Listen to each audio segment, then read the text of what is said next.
Bienvenue dans ma cave, c'est ici que mon foil se repose, il est grippé. Du coup on va aller soigner. Regardez-moi ce petit bonhomme, il a l'air tout triste. Qu'est-ce qu'il est arrivé à mon foil? La maladie date déjà il y a quasiment un an et c'était pendant la compète à Arcachon. Au moment de repartir, j'ai voulu le démonter et là j'ai donné un petit coup et clac, ça a commencé à tourner dans le vide. C'est des vis hexagonales et avec le temps et le fait sans doute d'avoir trop serré. Et l'autre théorie, c'est que j'ai des outils qui sont d'une qualité médiocre. Du coup, avec la rouille, ça a commencé à devenir plus petit. Bref, l'hexagone est passé à quelque chose d'un peu circulaire. Impossible donc de le démonter. Heureusement, on avait une grande voiture et on l'a ramené en un seul bloc. Première solution envisagée, enfin essayée même, on a essayé de rentrer un Torx en force pour qu'il vienne se mettre dans les coins de l'hexagone qui n'étaient pas parfaitement ronds et de tourner. Et là, impossible également de le démonter. Du coup, la solution suivante, qui est un peu plus radicale, c'est d'utiliser un extracteur de vis, ou tourne à gauche je crois. Et là le jeu, c'est de créer un trou, donc avec une sorte de perceuse, qui finisse par rendre la tête de vis parfaitement circulaire, et de rentrer une espèce de vis qui a un pas, et qui tourne à l'inverse d'une vis normale, pour qu'elle accroche dedans, et qu'elle le sorte. Et donc c'est cette solution-là que j'ai essayé, et encore une fois ça a été un échec.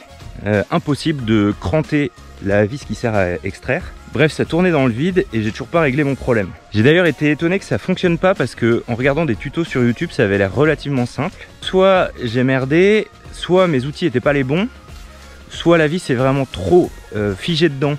Ce qui fait que au moment d'essayer de cranter, bah, ça a pas pris, ou en tout cas ça a pris mais pas suffisamment pour l'extraire. Et donc là il me reste plus qu'une solution, aller chercher un expert.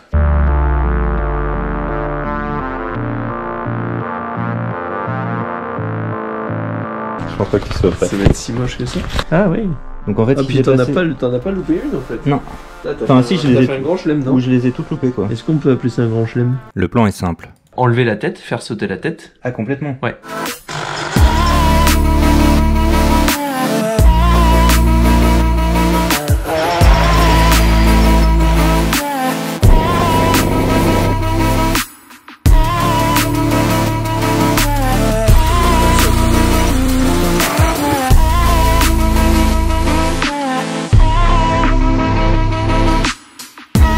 Les deux leçons à retenir, c'est que ça sert vraiment à rien de serrer trop fort et qu'il faut remplacer les vis d'origine par du Torx, ça encaisse beaucoup mieux le serrage.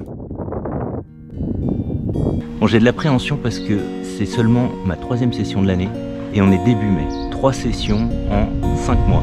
Super. L'année dernière j'en ai fait 55, alors pour atteindre ce chiffre, il va falloir que je m'y mette sérieusement et je pense que c'est assez compromis. Trop content de me mettre à l'eau, j'espère que je sais encore faire. C'est beau, mais c'est léger hein. Donc là vous devez vous demander où sont passés les jibes. C'est une très bonne question.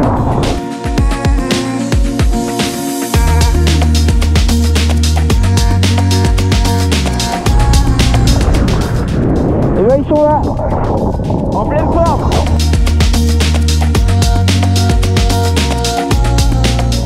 Allez Marco.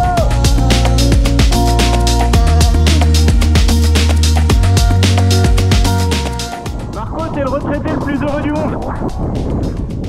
Allez tombe. Descends. Ouais il y a une petite touchette mais bon. Je pense qu'on m'en voudra pas.